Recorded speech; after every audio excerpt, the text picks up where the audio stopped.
हरे कृष्णा हरे कृष्णा कृष्णा तो कृष्णा कल मैं हरे आपसे तो ये जप सुधारने की कला हम इसमें जप के सुधारने के ऊपर हम हरे सुनते राम हैं और सुन रहे हैं। राम तो राम आप अपने हरे प्रतिक्रिया बताना है। कला वर्णन कर रहे थे, जैसे जो मैंने पूछा था, जो जहाँ तक अभी क्लास चली और जिस तरह से कुंजी भी आप लोगों ने सीखे हैं, तो वो सब आपके किस तरह से सहायता की है और कैसे आपकी सुधार हुई या किस चीजों में आप समस्या होती है, तो वो आप सब बता रहे थे। तो आप बता सकें, कोई और बताइए भक्त, जिससे दूसरे लोगों को थोड़ा सा उसमें सहायता हो, और कैसे करके आप जप रहे हैं, जप में कितने प्रगति हुई है और किस प्रकार से उन्नति आपने किए हैं, प्रगति किए हैं, तो वो बताइए। सब आप लोगों ने प्रतिक्रिया वर्णन कर रहे थे, और विशेष करके वृंदावन में स्थित होकर नाम जपने की जो प्रयास थी, जो है वो कितने सक्षम है, वो वर्णन कर रहे थे आप सब लोगों ने। तो ये बताइए थोड़ा सा। आज मैं बाहर रास्ते में हूँ, हो सकता है क्लास ठीक से सुनाई नहीं देंगे, इसीलिए हम बाकी भी कल करेंगे, किंतु आप सब लोग थोड़ा थोड़ा करके ऐड करेंगे इसमें। कोई और कोई प्रश्न भी होगी तो उसके उत्तर भी प्रश्न उत्तर भी हो सकते हैं। तो इस तरह से आप अपनी एडिशन जो है नाम जप के ऊपर वो आप वर्णन कर सकते हैं। ठीक है, बताइए प्लीज। धन्यवाद।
बताइए आप राधा कुंड के बारे में आपने श्रवण किए हैं, तो थोड़ी सी कितना आपने सुने, कितना आपको याद है, कितना आप मनन कर पाते हैं, क्या क्या चीज आप के हृदय में भरा हुआ है, तो आप बोल सकेंगे अनायास।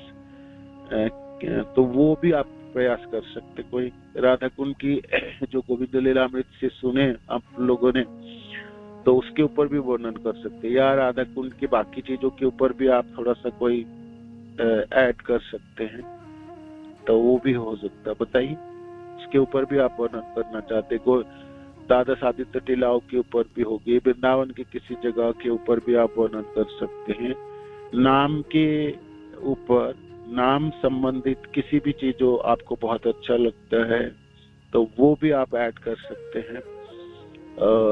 आपके नाम जप में आप किस तरह से जप रहे हैं और आप किस तरह अनुभव कर पाते, वो भी आप वर्णन कर सकते हैं। तो बोलने के लिए बहुत कुछ है, आप बताइए। आप कुछ प्रश्न भी है तो आपके मन में वो भी आप पूछ सकते हैं, वो भी हो सकते, प्रश्न उत्तर की भी हो सकते हैं। ठीक है, बताइए, बोलना आपको है। धन्यवाद धन्यवाद। प्रणाम माता जी। पता नहीं, मेरे एक्सपीरियंस से तो किसी को हेल्प शायद नहीं मिलेगी, क्योंकि जब आपने स्टार्टिंग में स्टार्ट किया था तो मैंने कोशिश की थी जाने की, और क्योंकि वो मतलब जल्दी था, समय 2 बजे का करीब था, और ठंड थी, तो मैं पहले तो मंदिर में गई थी। तो मंदिर का जो भगवान के सामने का जो हम बैठते हैं, जहाँ आरती करते हैं, वहाँ पर मैंने सोचा मैं बैठ के चैंटिंग करूँगी। पूरा अंधेरा था और तो मुझे वहाँ बहुत डर लगा, क्योंकि मुझे पता था कि भगवान के पट भी अभी बंद होंगे और अभी कोई नहीं होगा 1:45 बजे। तो पता नहीं, मुझे बहुत डर लगा। फिर मैंने कहा ठीक है, अभी मैं मंदिर में ही हम वहाँ ट्राई करते हैं, राधा कुंड पर जाएंगे, वहाँ खुला खुला होगा एकदम। तो वहाँ गई, तो वहाँ पे मुझे डर नहीं लगा, लेकिन ऐसा लगा कि फील हुआ कि बहुत ठंडी है नीचे, वो चबूतरा पूरा गीला गीला रहता है ना, तो वैसा लगा। और फिर मतलब वो दोनों साइड एक ही मिनट में हो गए थे। लेकिन उसके बाद फिर मैंने पता नहीं जाने की कोशिश नहीं की, और अब मैं जाने की कोशिश करती हूँ तो मेरा कुछ भी नहीं होता है ना, मतलब मैं मंदिर जा पाती हूँ ना राधा कुंड जा पाती हूँ। वो दोनों दिन मतलब जो दोनों चीजें थी, मंदिर और ये, बहुत अच्छे से हुआ था। मतलब मैं गई थी, बहुत अच्छे से एक्सपीरियंस हुआ था कि हाँ ये मंदिर है, ये है, वो राधा कुंड है। लेकिन अब मैं कोशिश करती हूँ जाने की, तो बिल्कुल भी नहीं होता है, जरा भी नहीं होता है। हरे कृष्णा। जन्म प्रणाम प्रभु।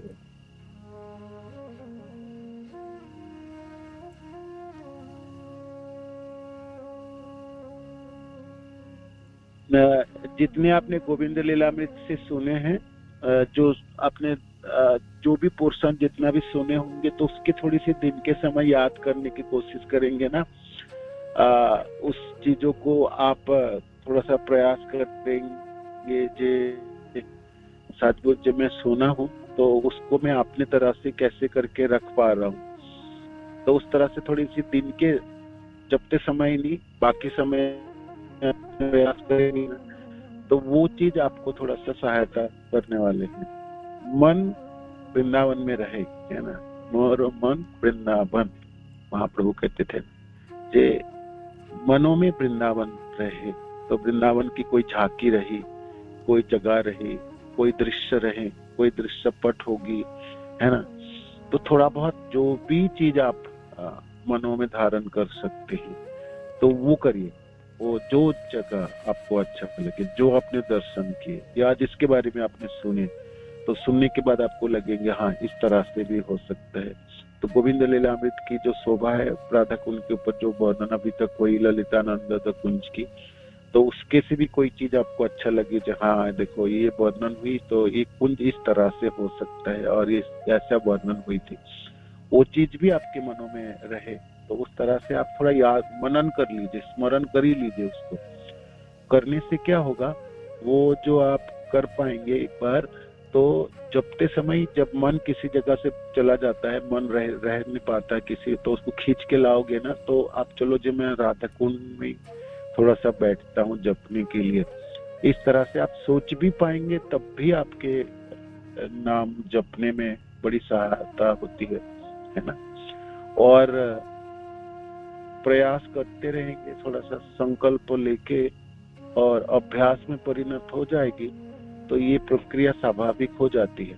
आप कुछ ना कुछ बहुत अच्छी तरह से वहां स्थित होके जप सकते हैं। जपते समय आपको लगेंगे जहाँ मैं यहाँ पर बैठा हूँ बिल्कुल बैठा हूँ, मन वहां पर है, मन को रख के वहां बैठा जा सकता है। तो आप प्रयास करते रहेंगे ना, होगी।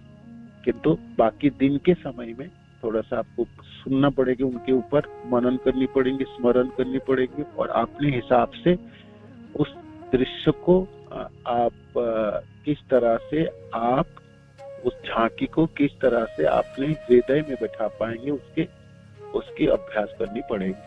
तो आप थोड़ी सी करिए, प्रयास होगी, जरूर होगी, क्यों नहीं होगी। ठीक है ना माता जी?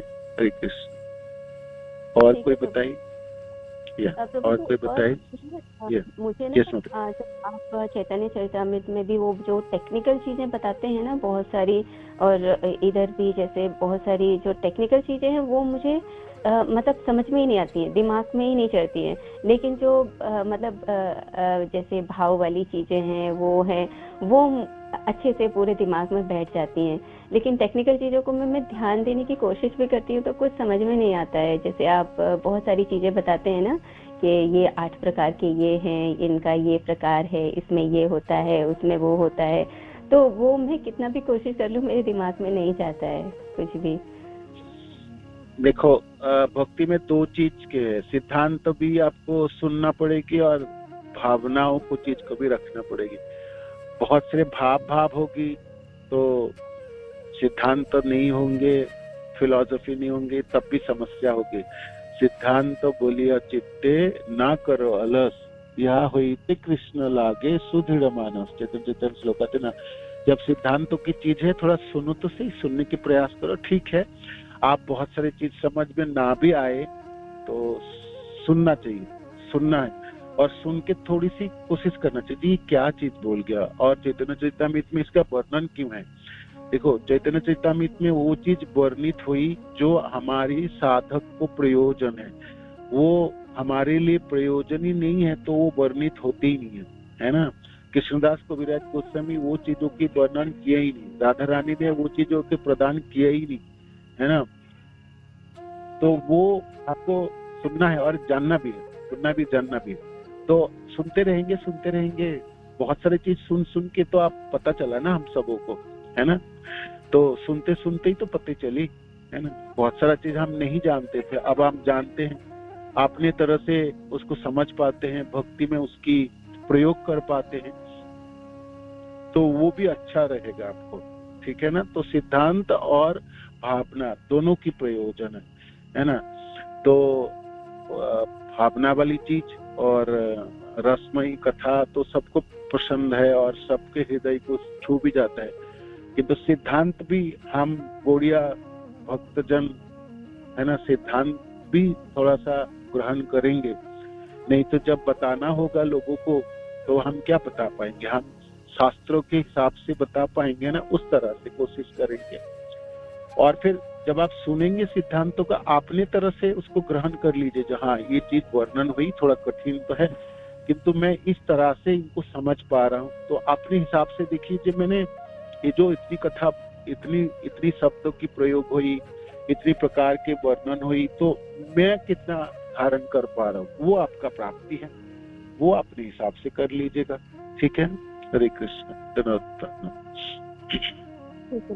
हरे कृष्ण, धन्यवाद। यस, और कोई ऐड कीजिए प्लीज। नाम जपने के ऊपर आपकी कोई टिप्पणी है,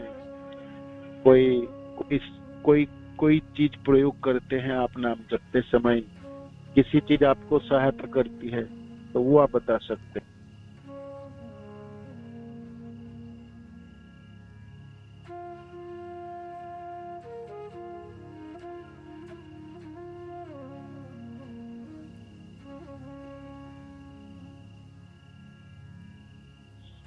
बताइए, वर्णन कीजिए, बोलिए। अपने पास ही रख देंगे तो कृपण कर जाता है व्यक्ति, है ना। आपको कोई प्राप्ति हुई, कुछ आप प्रयोग कर पाते हैं तो वो बताने से अच्छा है, दूसरे को कल्याण होंगे, है ना, और आपको भी अच्छे लगेंगे। बताइए प्लीज।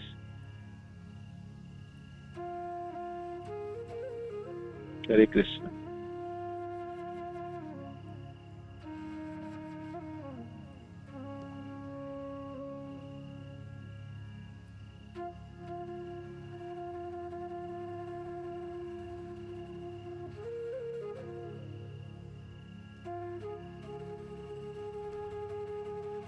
हरे कृष्ण जी, प्रणाम।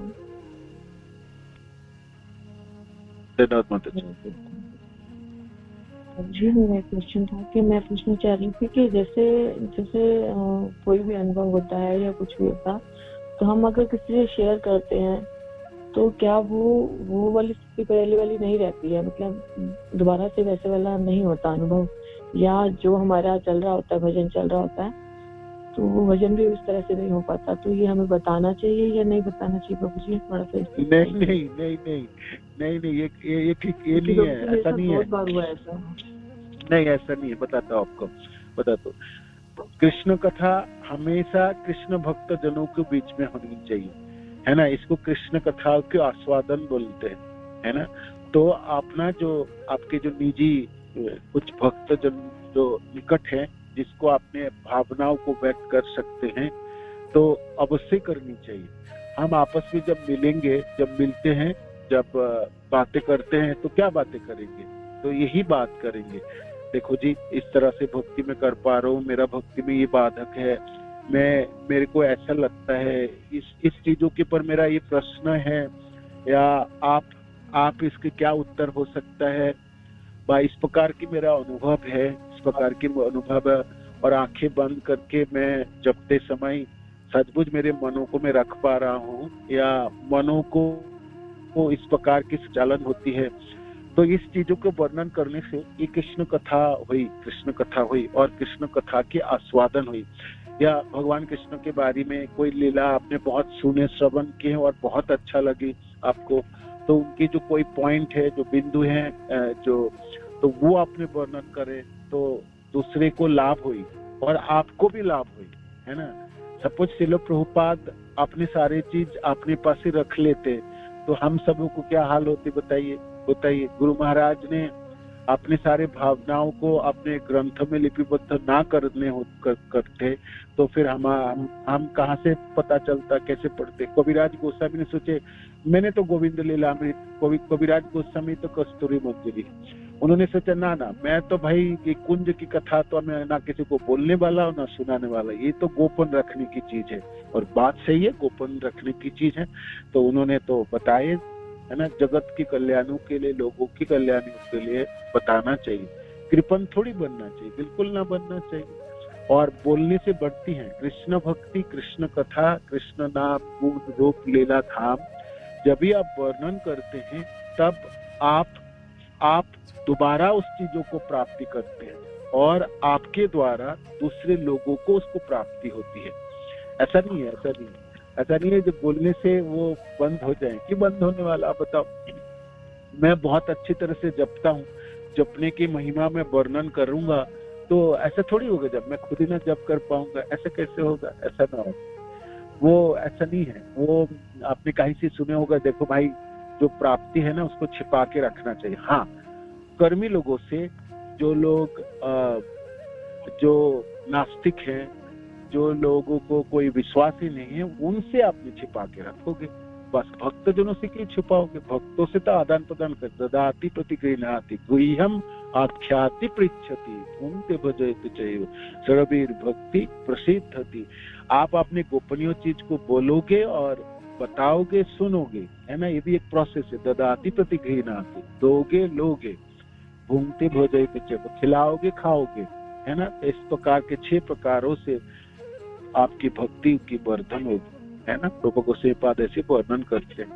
तो बताना है तो बिल्कुल बताना, कि तो भक्त जनों से, है ना, भक्त जनों को आदान बात करनी है, विवरण करनी। ठीक है माता जी, हरे कृष्ण। ठीक है, हरे कृष्ण। तो आप बता सकते हैं, आपको डरना नहीं, बिल्कुल क्यों डरना। हाँ, भक्त जनों से, नास्तिक जनों से, कर्मी जनों से, बाकी लोगों से भी, अपने भक्त जनों से।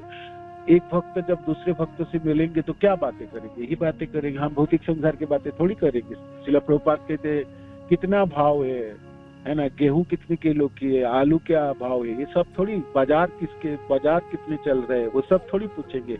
पॉलिटिक्स की बातें थोड़ी करेंगे। हम तो यही बात करेंगे ना, ये सब पूछेंगे और अपने अंदर की भावनाओं को व्यक्त करेंगे। दूसरे भक्त लोग कैसे भक्ति कर रहे हैं, है ना, तो वो भी सुनेंगे, तो मेरे को भी प्राप्ति होगी। तो ठीक है ना, इस तरह से।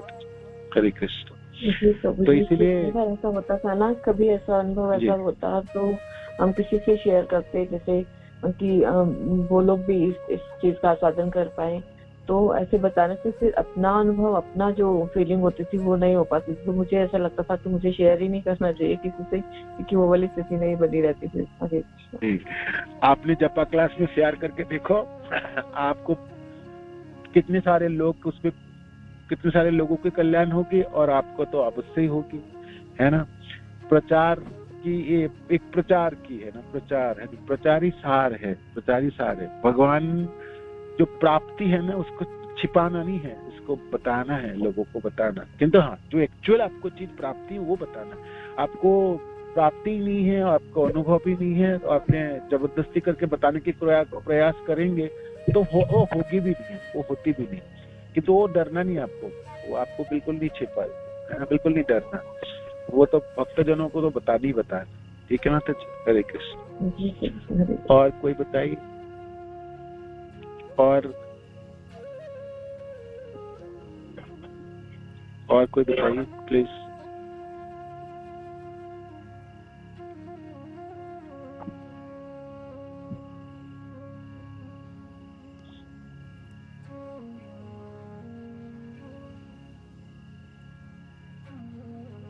हरे कृष्णा प्रभु जी, दंडवत प्रणाम। दंडवत माता जी। प्रभु जी जैसे आप बताते हो ना राधा कुंड का, तो थोड़ी देर ही ध्यान लगता है, पूरा टाइम तो लगता नहीं है, और इतनी जल्दी होता है वो सब। यहाँ पे कुंड है, यहाँ बकुल का पेड़ है, यहाँ ये है, ये मतलब वो सब ना 1-2 माला में ही सब पूरा हो जाता है। फिर लगता है अब क्या करूं। मतलब वो कुंजों में भी जाओ तो फिर वहां से फिर वहां पे भी थोड़ी देर ही, फिर उसके बाद ना भगवान के चरण में या श्रृंगार में लगता है, फिर उसमें 12-13 माला निकल जाती है, पता ही नहीं लगता। तो फिर जो 3-4 माला पीछे की बचती हैं उनमें मन भटक जाता है। वो मतलब ऐसे हो जाता है कि ये माला जल्दी से पूरी हो। मतलब वहां पे उन 2-3 माला जो मेरी पीछे की होती है ना, वो बिल्कुल ऐसे होती हैं कि मुझे खींचनी पड़ती हैं। तो ऐसे क्यों होता है मेरे साथ?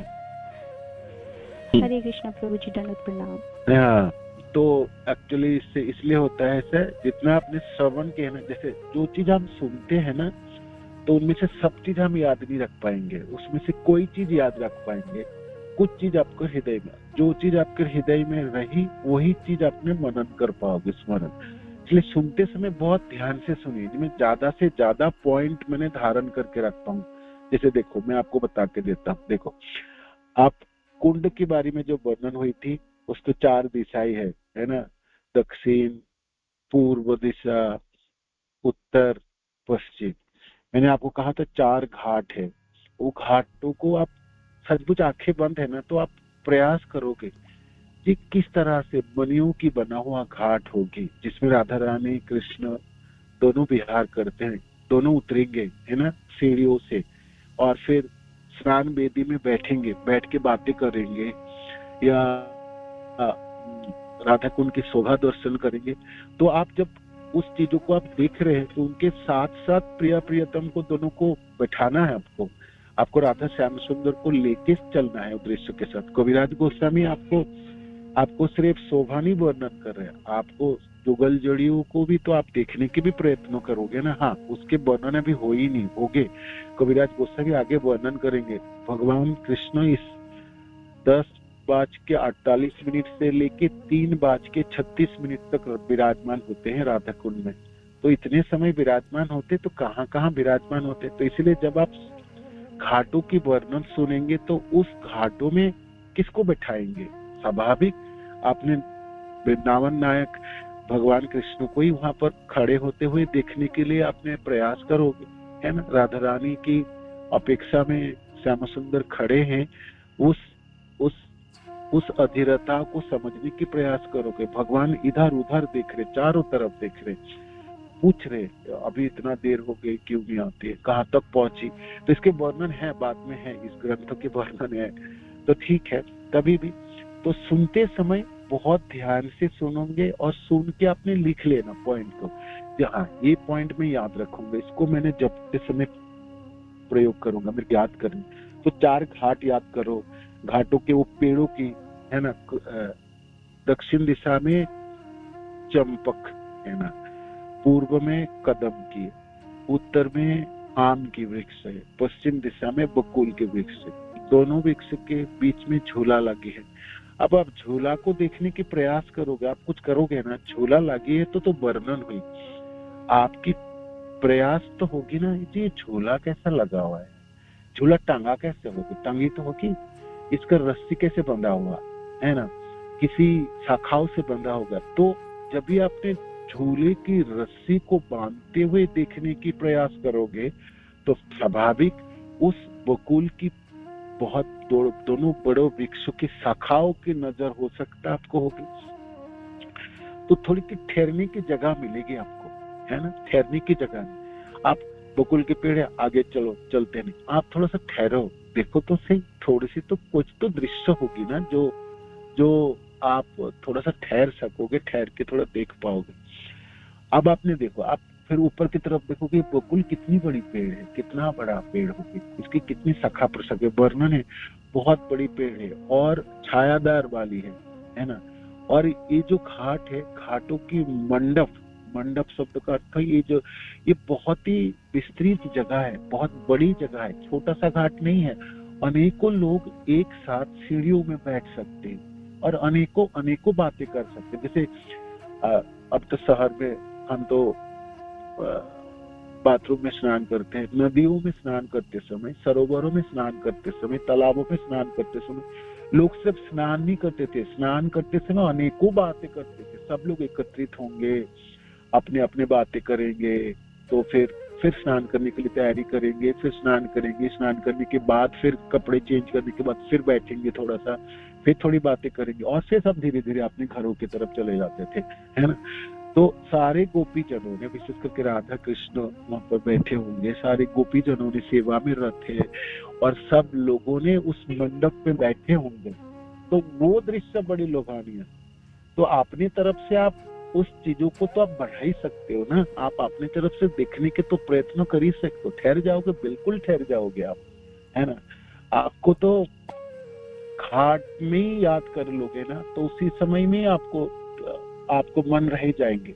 आप जपते चले जा रहे, जपते चले, आपके सारे 16 माले ही जप लोगे, एक ही घाट में बैठ के जप लोगे, आप उसी को देखते हुए ही जप लोगे, है ना। ऐसा भी संभव है, किंतु आपको सुनते समय बहुत ध्यान से सुनना है और बुक आपके पास है तो ध्यान से पढ़ना है। जी, इस चीजों को इस प्रकार की वर्णन हुई, तो मैंने थोड़ा सा इसके ऊपर फोकस करूंगा, केंद्रित करूंगा। इसको मनन कहलाते, स्मरण विधि होती है ना साधक जनों की। तो इसकी प्रयोग आप दिन के समय, बाकी समय करोगे, जपते समय उतनी पूरा चीज ना भी है, तीन बाकी जो समय है, दोपहर के समय, शाम के समय, तो आप करोगे तो जपते समय वो चीज याद आ जाएगी आपको, तो फिर आपको बैठ लेंगे। इसलिए आपको ऐसा नहीं लगेगा 4 माला में कहाँ बैठ के जपो। ठीक है, राधा कुंड की जगह आपको सकते पूरा मैंने देख लिया, समाप्त हो, तो फिर ठीक है, अपने मनों को लेके चलिए, आप हमारे कृष्ण बलराम मंदिर के प्रांगण में आ जाओगे, प्रभुपाद के समाधि मंदिर के कोने में बैठ जाओगे, वहां पे थोड़ा दर्शन कर लोगे। वहां देखने के बाद भी आपको समय बचता है, आपका माला बच रहा है, चलो जमुना जी के तट पे बैठ के जप लेते लास्ट 2 माले। ऐसा भी होगा, किसी घाट में भी होगी, नहीं तो दादा सादित तो टीला में भी हो सकते, इस तरह से भी हो सकते माता जी, है ना, इस तरह से भी हो सकता है। ठीक है, हरे कृष्ण, धन्यवाद। ओके, समय हो गई। तो कल हम आपको ललिता कुंज की वर्णन हो गई, हमने विशाखा सखी की कुंज की वर्णन करेंगे। तो ध्यान से आप सुन लीजिएगा, जो आपने जपते समय आप वहां पर स्थित हो पाएंगे। हरे कृष्ण। श्रील प्रभुपाद की जय, गुरु महाराज की जय, आप सब भक्तवृंद की जय। निताय गौर प्रेमानंद। हरि बोल, हरे कृष्ण।